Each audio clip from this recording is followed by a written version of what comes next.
ഏറ്റവും അടുത്തിടപഴകിയ ഒരാളാണ് അങ്ങ് കണ്ട വി എസ് എങ്ങനെയായിരുന്നു? വി എസ് അന്ന് എന്നും ഒരുപോലെയായിരുന്നു. വി എസ് ജീവിതത്തിൽ ഉടനീളം എല്ലാ കാര്യങ്ങളോടും, അത് അനീതികൾ എവിടെയുണ്ടോ, അസംബന്ധ പ്രവണതകൾ എവിടെയുണ്ടോ, അന്യായങ്ങൾ എവിടെയുണ്ടോ അതുമായി എന്നും കലഹിച്ചുകൊണ്ടായിരുന്നു വി എസിൻ്റെ ഇതപര്യന്തമുള്ള രാഷ്ട്രീയ ജീവിതം. അദ്ദേഹത്തിൻ്റെ ആദ്യത്തെ എതിർപ്പും ആദ്യത്തെ ധീരതയാർന്ന പ്രകടനം നടക്കുന്ന അദ്ദേഹം 4ാം ക്ലാസ്സിൽ പഠിക്കുന്ന സമയത്താണ്. 4ാം ക്ലാസ്സിൽ പഠിക്കുമ്പോൾ അദ്ദേഹത്തെ ജാതീയമായിട്ട് അധിക്ഷേപിച്ച ക്ലാസ്സിലെ ഒരു കുട്ടിയോട് സ്വന്തം അരയിൽ കിടന്നിരുന്ന അരഞ്ഞാണം ഊരിയെടുത്ത് അടിച്ചുകൊണ്ടാണ് അദ്ദേഹത്തിൻ്റെ തുടക്കമുണ്ടായത്. പിന്നീട് എല്ലാവർക്കും അറിയാവുന്ന പോലെ അദ്ദേഹത്തിന് 7ാം ക്ലാസ് വരെ മാത്രമേ പഠിക്കാൻ കഴിഞ്ഞിരുന്നുള്ളൂ. ജീവിതത്തിലെ പ്രാരാബ്ധങ്ങൾ കാരണം ബുദ്ധിമുട്ടിലായി അദ്ദേഹം ജ്യേഷ്ഠൻ ഗംഗാധരൻ്റെ പുന്നപ്ര പറവൂർ ജംഗ്ഷനിലുള്ള ജൗളിക്കടയിൽ സഹായിയായിട്ട് ചെല്ലുന്നു. അവിടെ നിന്ന് ആസ്പിൻ വാൾ കയർ ഫാക്ടറിയിൽ നെയ്ത്തൊഴിലാളിയായിട്ട് പോകുന്നു. അവിടെ വെച്ച് സഖാവ് പി കൃഷ്ണപിള്ള ഇടയാകുന്നു. കണ്ടുമുട്ടലാണ് അദ്ദേഹത്തിൻ്റെ ഈ രാഷ്ട്രീയ ജീവിതത്തിൽ ഒരു ദിശാമാറ്റം ഉണ്ടാകുന്നത്. പി കൃഷ്ണപിള്ളയുടെ നിർദ്ദേശപ്രകാരമാണ് അദ്ദേഹം കുട്ടനാട്ടിലെ പാവപ്പെട്ട കർഷക തൊഴിലാളികളെ സംഘടിപ്പിക്കുന്നതിന് വേണ്ടി അങ്ങോട്ട് പോകുന്നത്. 40കളുടെ ആദ്യം 1943 തിരുവിതാംകൂർ കർഷക തൊഴിലാളി യൂണിയൻ രൂപീകരിക്കപ്പെടുന്നത്. അന്ന് കുട്ടനാട് ഇന്ന് കാണുന്ന കുട്ടനാടല്ല. പാടങ്ങൾ, തോടുകൾ, ചതുപ്പുകളിലൂടെയെല്ലാം പട്ടിണി കിടന്ന് നടന്ന് നീങ്ങിയാണ് ഈ നിരക്ഷരായ കർഷക തൊഴിലാളികളെ സംഘടിപ്പിച്ചുകൊണ്ട് അവർ നേരിടുന്ന ചൂഷണത്തെക്കുറിച്ച് അവരെ ബോധ്യപ്പെടുത്തിക്കൊണ്ട് തിരുവിതാംകൂർ കർഷക തൊഴിലാളി യൂണിയൻ ഉണ്ടാക്കുന്നത്. ആ തിരുവിതാംകൂർ കർഷക തൊഴിലാളി യൂണിയനാണ് പിന്നീട് കേരള സ്റ്റേറ്റ് കർഷക തൊഴിലാളി യൂണിയനും പിന്നീട് അഖിലേന്ത്യാ തലത്തിൽ അഖിലേന്ത്യാ കർഷക തൊഴിലാളി യൂണിയനൊക്കെ ആയിട്ട് മാറിയത്. അപ്പോൾ കർഷക തൊഴിലാളികളുടെ അവകാശങ്ങൾ സംരക്ഷിക്കുന്നതിന് വേണ്ടിയുള്ള പോരാട്ടത്തിൽ അദ്ദേഹം ഒരു പരിധിവരെ വിജയിച്ചു. അതിനുശേഷം അദ്ദേഹം സംഘടിപ്പിച്ച തൊഴിലാളികളെല്ലാവരും അടിസ്ഥാന വിഭാഗത്തിൽപ്പെട്ട തൊഴിലാളികളായിരുന്നു. തെങ്ങേറ്റ തൊഴിലാളികൾ, ചെത്ത് തൊഴിലാളികൾ, കൊപ്രാമിൽ തൊഴിലാളികൾ, മരം കയറ്റ തൊഴിലാളികൾ, മത്സ്യത്തൊഴിലാളികൾ, അങ്ങനെ മനുഷ്യരെ സംഘടിപ്പിക്കുന്നതിന് വേണ്ടിയിട്ടാണ്. വെച്ചാൽ അവർ പലതരത്തിൽ കൂലിയുടെ കാര്യത്തിൽ ചൂഷണം ചെയ്യപ്പെട്ടിരുന്നു, ജാതീയമായി ചൂഷണം ചെയ്യപ്പെട്ടിരുന്നു. ഇങ്ങനെ ഒരുതരം ദ്വിമുഖ പോരാട്ടമാണ് അദ്ദേഹം അന്നുതൊട്ടേ തുടങ്ങിയത്. പിന്നെ 1946 പുന്നപ്ര വയലാർ സമരവുമായി ബന്ധപ്പെട്ട പുന്നപ്ര വയലാർ സമരത്തിൽ വി എസ് നേരിട്ട് പങ്കെടുത്ത ആളല്ല, പക്ഷെ അതിൻ്റെ പിന്നാണി സംഘാടകനായിട്ടുണ്ടായിരുന്നു. അപ്പോൾ 1946 ഒക്ടോബർ 23 പുന്നപ്രയിൽ വെടിവെപ്പുണ്ടാകുന്നു. അപ്പോൾ വെടിവെപ്പുണ്ടാകുന്ന സമയത്ത് നേതാക്കന്മാർ പലരും പോലീസിന് പിടികൊടുക്കാൻ പാടില്ല എന്ന നിർദ്ദേശം, അന്ന് കെ വി പത്രോസ് എന്ന് പറയുന്ന ആളായിരുന്നു അവിടുത്തെ പാർട്ടി സെക്രട്ടറി. അദ്ദേഹത്തിൻ്റെ നിർദ്ദേശപ്രകാരമാണ് വി എസ് അങ്ങോട്ട് പോകുന്നത്. കോട്ടയത്ത് പോകുന്നു. കോട്ടയത്ത് നിന്ന് പാലയിലേക്കും പാലയിൽ നിന്ന് പൂഞ്ഞാറിലേക്കും പോയി അവിടെ ഒരു രഹസ്യ സംഘത്തിൽ ഇരിക്കുന്നു. അവിടെ വെച്ച് ശത്രുക്കൾ ഒറ്റിക്കൊടുക്കുന്നു. അങ്ങനെയാണ് പോലീസ് പിടിച്ച് അദ്ദേഹത്തെ മർദ്ദിച്ച് ഭീകരമായ മർദ്ദനമേറ്റുവാങ്ങി മൃതപ്രായനായ ആൾ മരിച്ചു എന്ന് കരുതി കുറ്റിക്കാട്ടിൽ കൊണ്ട് കുഴിച്ചിടാൻ പോകുന്നതാണ്. പക്ഷേ കുഴിയിലേക്ക് വെക്കുന്ന സമയത്താണ് അവസാനം അദ്ദേഹത്തിന് ജീവനുണ്ടെന്ന് മനസ്സിലാക്കിയിട്ടാണ് തിരിച്ചു കൊണ്ടുവന്ന് പോലീസ് സ്റ്റേഷനിലാക്കുന്നത്. കാൽവെള്ളയിൽ ഈ കാൽപാദങ്ങൾ രണ്ടും പോലീസ് ലോക്കപ്പിൻ്റെ ജനലഴികളിലൂടെ പുറത്തേക്ക് വെച്ച് കൂട്ടിക്കെട്ടിയിട്ട് കാൽവെള്ളയിൽ ഭീകരമായി അടിച്ചടിച്ച് ചോദിച്ചിട്ടും രഹസ്യങ്ങൾ പറയാതായപ്പോൾ ഒരു പോലീസുകാരൻ ബയണറ്റ് കൊണ്ട് അദ്ദേഹത്തിൻ്റെ വലത് കാൽവെള്ളയിൽ കുത്തിയിറക്കുകയാണ്. അങ്ങനെയാണ് മരിച്ചു. പിന്നീട് തരത്തിൽ അദ്ദേഹം മുഖ്യമന്ത്രിയായി, പലതവണ പ്രതിപക്ഷ നേതാവായി, CPIM സംസ്ഥാന സെക്രട്ടറി ആയിട്ട് 1980 തൊട്ട് 92 വരെ സംസ്ഥാന സെക്രട്ടറി ആയിരുന്നു. LDF കൺവീനറായിരുന്നു. ഏറ്റവും കൂടുതൽ ഭരണപരിഷ്കാര കമ്മീഷൻ ചെയർമാനായി.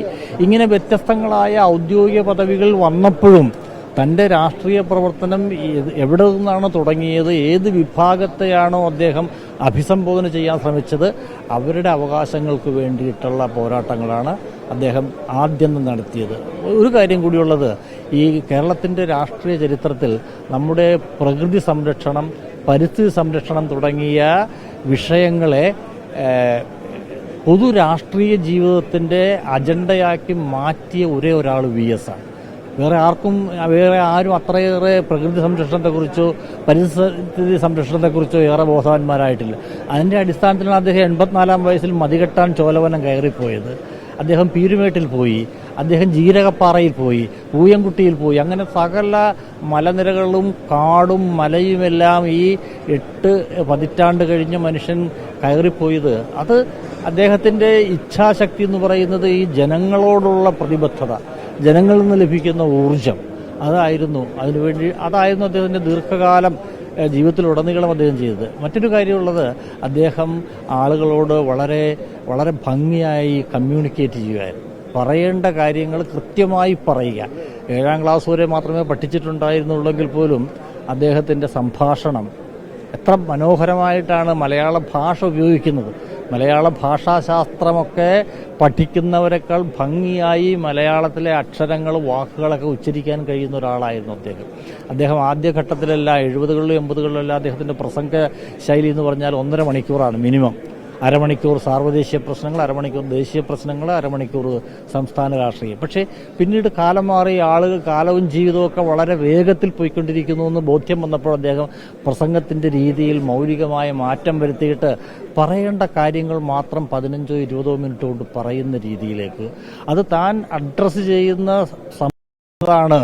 മത്സ്യത്തൊഴിലാളികളാണെങ്കിൽ അവർക്ക് പറ്റിയ ഭാഷയിൽ, തെങ്ങേറ്റ തൊഴിലാളികളാണെങ്കിൽ അവർക്ക് മനസ്സിലാകുന്ന ഭാഷയിൽ, കർഷക തൊഴിലാളികളാണെങ്കിൽ അവർക്ക് അങ്ങനെ ഒരു വളരെ സമർത്ഥനായ ഒരു കമ്മ്യൂണിക്കേറ്റർ ഈ നമ്മുടെ രാഷ്ട്രീയ നേതാക്കളെല്ലാം കണ്ടു പഠിക്കേണ്ട ഒരു കാര്യമാണ്.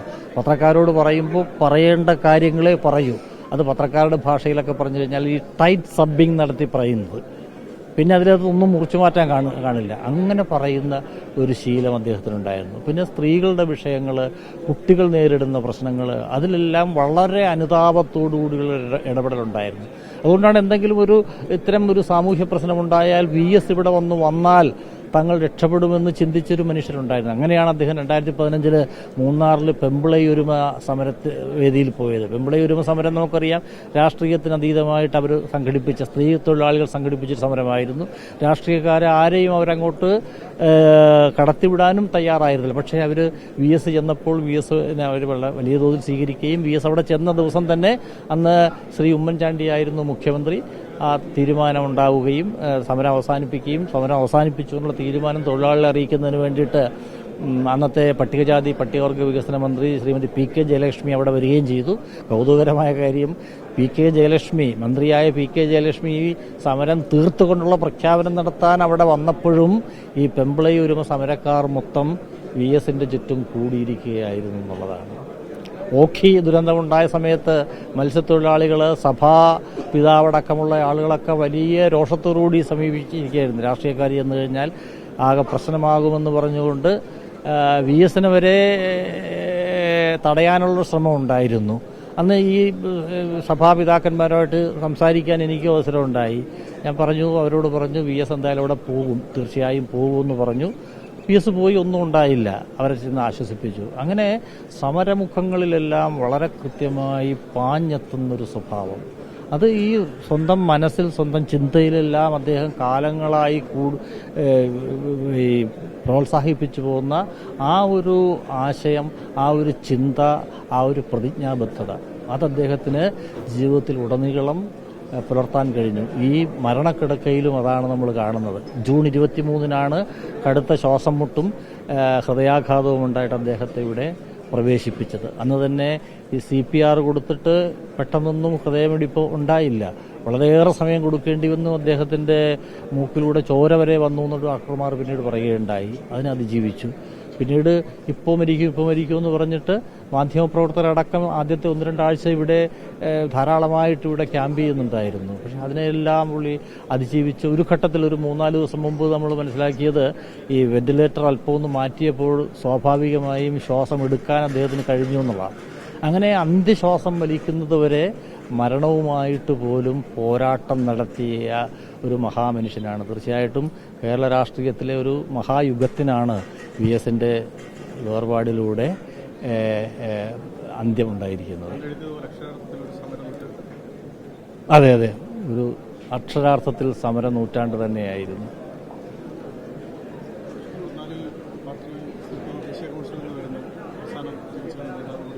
പോകുന്നു. അതെ, 64-ൽ ദേശീയ കൗൺസിലിൽ നിന്ന് ഇറങ്ങിപ്പോകുന്നു. CPIMന് രൂപം നൽകിയ 32 പേരിൽ ഏറ്റവും അവസാനത്തെ ആളായത് 2 പേരാണ് ഉണ്ടായിരുന്നത്. ഒന്ന് തമിഴ്നാട്ടിലെ ശങ്കരയ്യ കഴിഞ്ഞ വർഷം മരണപ്പെട്ടു. ഏറ്റവും അവസാനത്തെ ആളായിരുന്നു VS.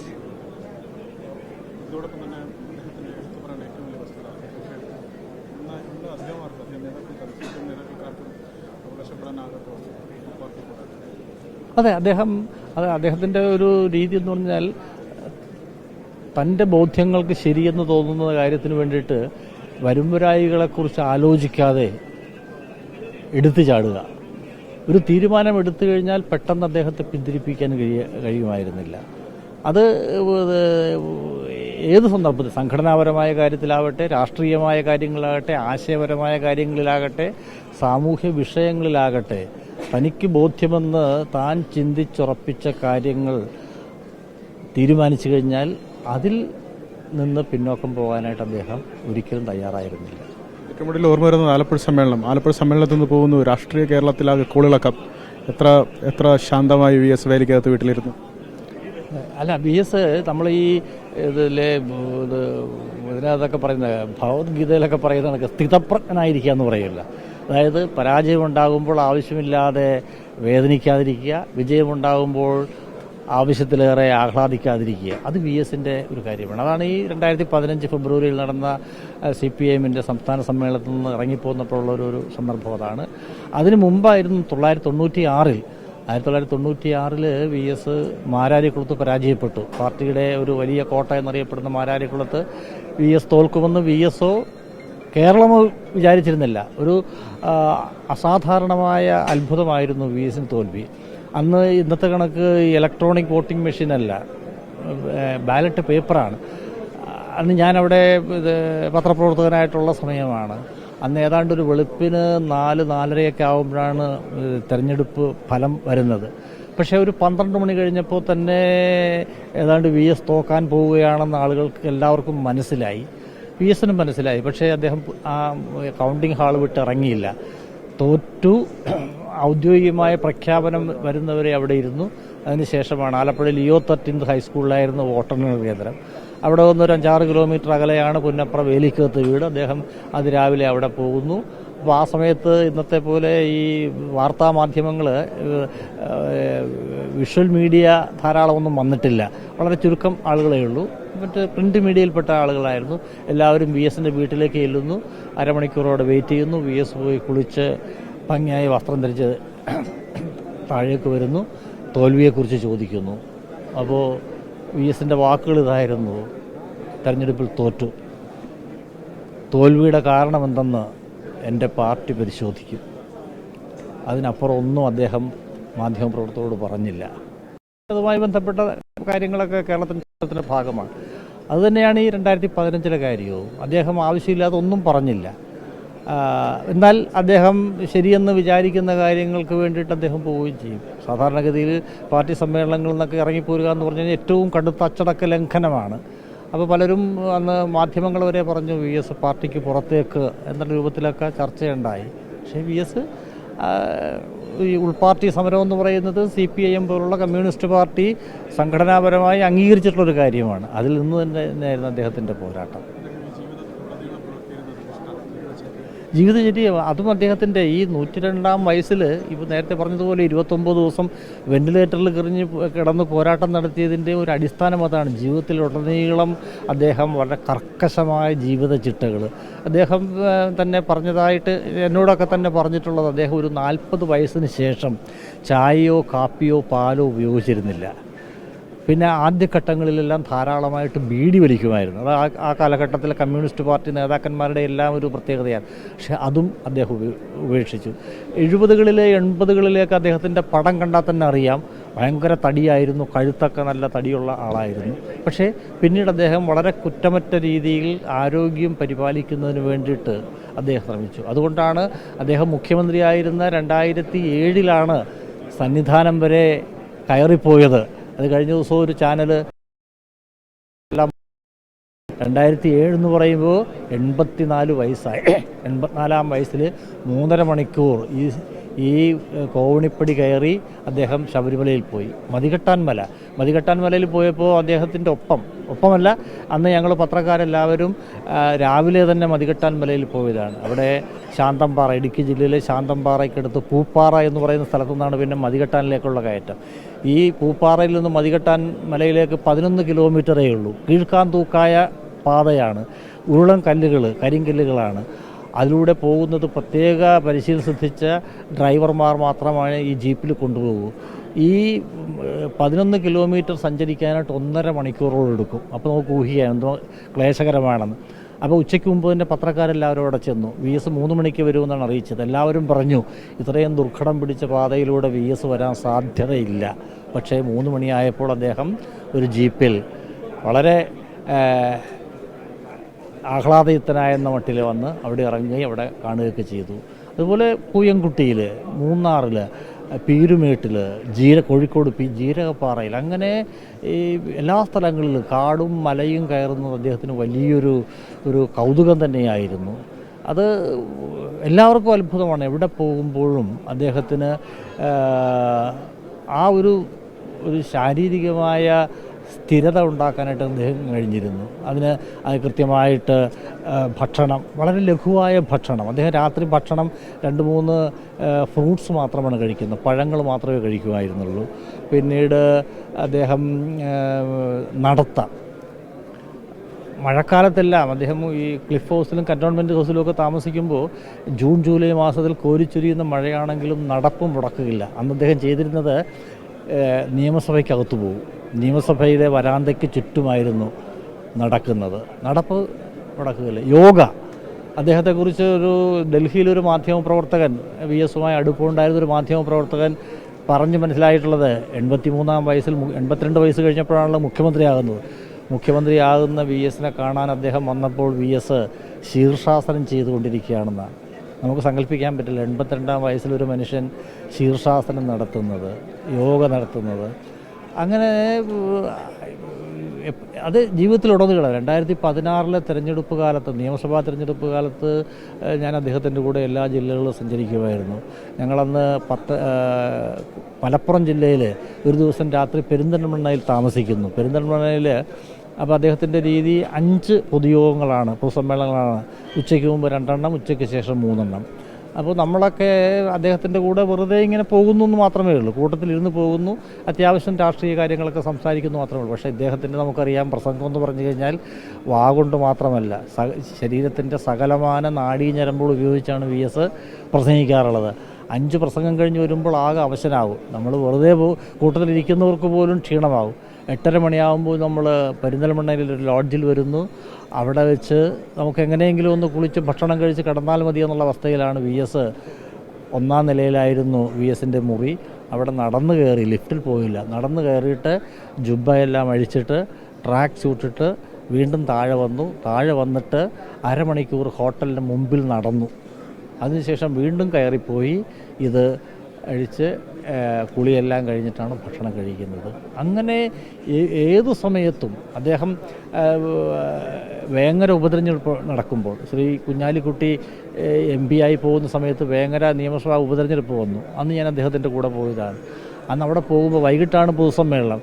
അദ്ദേഹത്തിന് ഉച്ചഭക്ഷണം ഏർപ്പാട് ചെയ്തിരുന്നത് കോട്ടക്കൽ ആയുർവേദ്യശാലക്കാരുടെ വീട്ടിലായിരുന്നു, വാര്യർ സാറിൻ്റെ വീട്ടിലായിരുന്നു. അവിടെ കയറി ചെന്നിട്ട് അദ്ദേഹം ആദ്യം വാര്യർ സാറിനോട് ചോദിക്കുന്നത്, ഡോക്ടറെ, ഈ വെയിറ്റ് കുറക്കാൻ എന്താണ് മാർഗമെന്നാണ്. അപ്പോൾ 95 വയസ്സ് കഴിഞ്ഞിട്ട് മനുഷ്യനാണെന്ന് ആലോചിക്കണം. അപ്പോൾ ആ സമയത്തും ഈ ശരീരത്തിൻ്റെ ആരോഗ്യം, മനസ്സിൻ്റെ ആരോഗ്യം അത് നിലനിർത്തുന്നതിൽ അദ്ദേഹം ധാരാളമായിട്ട് വായിക്കുമായിരുന്നു. 90-ന് ശേഷവും അദ്ദേഹം ഈ കുമാരനാശാൻ്റെ കൃതികൾ, ശ്രീനാരായണൻ്റെ കൃതികളൊക്കെ വായിക്കുന്നത് ഞാൻ കണ്ടിട്ടുണ്ട്. 90 വയസ്സായപ്പോഴാണ് അദ്ദേഹം ഹിന്ദി പഠിക്കാൻ ശ്രമിച്ചത്. അദ്ദേഹം കാര്യവട്ടത്ത് യൂണിവേഴ്സിറ്റിയിൽ ഒരു ഹിന്ദി പ്രൊഫസറെ വരുത്തിയിട്ട് വീട്ടിലിരുത്തി ഹിന്ദി ഭാഷ പഠിക്കുമായിരുന്നു. അങ്ങനെ അദ്ദേഹം ഒരു സിനിമയിൽ അഭിനയിച്ചു. ഒരു സിനിമയിൽ, അത് കണ്ണൂരുള്ള കുറച്ച് യുവാക്കൾ ചേർന്ന് ക്യാമ്പസ് ഡയറി എന്ന് പറഞ്ഞ പേരിൽ ഉണ്ടാക്കിയൊരു സിനിമ. ആ സിനിമയിൽ ആ യുവനടൻ സുദേവ് നായരായിരുന്നു നായകൻ. അതിൽ സാക്ഷാൽ VS അച്യുതാനന്ദനായിട്ട് തന്നെയാണ് അദ്ദേഹം അഭിനയിച്ചത്. അത് ഈ മലമ്പുഴയിൽ കൊക്കക്കോള കമ്പനിക്കെതിരെ നടത്തിയ സമരം, ആ സമരത്തിൻ്റെ പശ്ചാത്തലത്തിലാണ് അവിടെ കാലിക്കടവ് എന്ന് പറയുന്നൊരു ഗ്രാമത്തിൽ ഒരു കോള കമ്പനി അവിടുത്തെ ശുദ്ധജലം ചൂഷണം ചെയ്തിട്ട് സാധാരണ ആളുകൾക്ക് ഈ കുടിവെള്ളം കിട്ടാത്ത അവസ്ഥയുണ്ടാകുന്നു. അതിനെതിരെ യുവാക്കൾ സംഘടിച്ച് സമരം ചെയ്യുന്നു. അവിടെയൊക്കെ VS ആയിട്ട് തന്നെ കടന്നു ചെല്ലുന്നതായിട്ടാണ് ആ സിനിമയുടെ അവസാനം. അപ്പോൾ VS അവിടെ ചെന്നിട്ട് ഈ കുട്ടികളെ അഭിസംബോധന ചെയ്ത് സംസാരിക്കുന്നുണ്ട്. സംസാരിച്ചിട്ട് പറയുന്നു, ഞാൻ കമ്പനി മാനേജ്മെൻറ്റുമായി സംസാരിച്ചു. അവർ തടഞ്ഞു നിർത്തിയിരിക്കുന്ന ഈ ശുദ്ധജലം തടഞ്ഞു നിർത്തിയിരിക്കുന്ന തടയണ പൊട്ടിച്ച് ആളുകൾക്ക് ശുദ്ധജലം കൊടുക്കാമെന്ന് സമ്മതിച്ചിട്ടുണ്ട്. അതുകൊണ്ട് നിങ്ങൾ സമരം അവസാനിപ്പിക്കണമെന്ന് അവരോട് പ്രഖ്യാപിക്കുന്നു. അവർ കൈയടിച്ച് പാസ്സാക്കുന്നു. അങ്ങനെ സമരം അവസാനിപ്പിക്കുന്നു. അപ്പോൾ ഈ തടയണ പൊട്ടിച്ച് ഈ വെള്ളം ഇങ്ങനെ ചീറ്റുന്ന ആ ഒരു ദൃശ്യത്തോടുകൂടിയാണ് ആ സിനിമ അവസാനിക്കുന്നത്. അത് ഒരാഴ്ചയിൽ കൂടുതലൊന്നും തിയേറ്ററിൽ പോയില്ല. അപ്പോൾ അങ്ങനെ നമുക്ക് സങ്കല്പിക്കാൻ കഴിയുന്നതിനും അപ്പുറത്തുള്ള മേഖലകളിലേക്ക് ഈ മനുഷ്യൻ്റെ രാഷ്ട്രീയ ജീവിതം പടർന്നു പന്തലിച്ചു എന്നുള്ളത് അതൊരു അസാധാരണമായ കാര്യമാണ്. ഒരുപക്ഷെ അങ്ങനെ ചൂണ്ടിക്കാണിക്കാനായിട്ട് നമുക്ക് അധികം പേര് കാണില്ല, ഇനിയൊരിക്കലുമില്ല. പണ്ടും അധികം പേരൊന്നും ഉണ്ടായതില്ല. അതുകൊണ്ടൊരു ഒരു കേരളത്തിൻ്റെ രാഷ്ട്രീയ ജീവിതത്തിലെ സത്യം പറഞ്ഞു കഴിഞ്ഞാൽ ഒരു മഹായുഗം തന്നെയാണ് അസ്തമിച്ചിരിക്കുന്നത്. അതെ, അതിൻ്റെ കാര്യം. അത് ഞങ്ങളൊക്കെ തന്നെ അദ്ദേഹത്തെ ചോദിച്ചു എന്തുകൊണ്ടാണ് ഇങ്ങനെ നീട്ടിയും കുറിക്കുകയും ആവർത്തിച്ചും പറയുന്നത്. അപ്പം അദ്ദേഹം പറഞ്ഞു, അദ്ദേഹം 23-ാം വയസ്സിലാണ് കുട്ടനാട്ടിലെ പാവപ്പെട്ട കർഷക തൊഴിലാളികളെ സംഘടിപ്പിക്കുന്നതിന് വേണ്ടി പോയത്. കുട്ടനാട്ടിലെ കർഷക തൊഴിലാളികൾ നിരക്ഷരായ ആളുകളാണ്. അപ്പോൾ അവർക്ക് മനസ്സിലാകുന്നതിന് വേണ്ടി പല കാര്യങ്ങളും ഇങ്ങനെ 2-3 തവണ ആവർത്തിച്ച് പറയേണ്ടിയിരുന്നു, നീട്ടിയും കുറുക്കിയും പറയേണ്ടിയിരുന്നു. പിന്നെ അത് സ്വാഭാവികമായും അദ്ദേഹത്തിൻ്റെ ഒരു ആശയ സംവേദനത്തിൻ്റെ രീതിശാസ്ത്രമായിട്ട് മാറി എന്നാണ് അദ്ദേഹം പറഞ്ഞിട്ടുള്ളത്. പക്ഷേ അത് ഒരു ഘട്ടം കഴിഞ്ഞപ്പോൾ ആളുകൾക്കത് വളരെ കൗതുകരമായിട്ട് തോന്നി. അദ്ദേഹം വളരെ കൃത്യമായിട്ട് ആളുകളിലേക്ക് പറയേണ്ട കാര്യങ്ങൾ കൃത്യമായിട്ട് ആളുകളിലേക്ക് എറിഞ്ഞു പിടിപ്പിക്കാൻ കഴിയുന്ന ഒരു സ്ഥിതിയിലേക്ക് അദ്ദേഹം വന്നു എന്നുള്ളത്.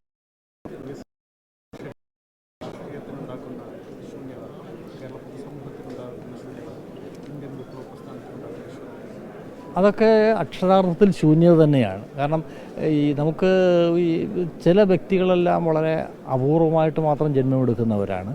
നമ്മൾ ഈ പണ്ട് ഏതൊരു കവിയുടെ ഒരു 4 വരിയുണ്ട്. പെരുത്ത നൂറ്റാണ്ടിനകത്തൊരിക്കലി മരുപ്പറമ്പ മുലകത്തിൽ ഈശ്വരൻ ഒരുറ്റ വൃക്ഷത്തെ നടുന്നു പാന്തരായി വരുന്നവർക്കുത്തമ വിശ്രമത്തിനായി. അത് വളരെ അക്ഷരാർത്ഥത്തിൽ ശരിയായ ഒരു മനുഷ്യനാണ് VS. രാഷ്ട്രീയത്തിൽ ഇതുപോലെ ധീരമായി പോരാട്ടത്തിലൂടെ മുന്നോട്ട് പോകാൻ, അതായത് സ്വന്തം വരുംവരായികളെക്കുറിച്ച് ലെവലേശം ചിന്തിക്കാതെ പോരാട്ടത്തിനിറങ്ങാൻ കഴിയുന്ന ഒരാൾ, പ്രകൃതിയെ സ്നേഹിക്കുന്നൊരു രാഷ്ട്രീയ നേതാവ്, സ്ത്രീകളുടെയും കുട്ടികളുടെയും പ്രശ്നങ്ങളിൽ എല്ലാ വിലക്കുകളിൽ ലംഘിച്ച് ഇടപെടുന്നൊരു മനുഷ്യൻ, ആത്യന്തികമായിട്ട് സാമൂഹ്യ ജീവിതത്തിൻ്റെ ഏറ്റവും അടിത്തട്ടിലുള്ള മനുഷ്യരുടെ മോചനത്തിന് വേണ്ടി സർവ്വതും ത്യജിച്ച് പോരാടാൻ കഴിയുന്നൊരു രാഷ്ട്രീയ നേതാവ്. അങ്ങനെയുള്ളൊരു രാഷ്ട്രീയ നേതാവ്, ഒരു വിപ്ലവകാരി, ഒരു പൊതുപ്രവർത്തകൻ ഒരുപക്ഷെ ഇനി എന്നുണ്ടാകുമെന്ന് നമുക്ക് പറയാൻ കഴിയില്ല. സമീപകാല ഭാവിയിൽ അങ്ങനെ ഒന്നുണ്ടാവാൻ സാധ്യതയില്ലെന്നാണ് വർത്തമാനകാല സംഭവങ്ങൾ പരിശോധിക്കുമ്പോൾ നമുക്ക് മനസ്സിലാവുന്നത്.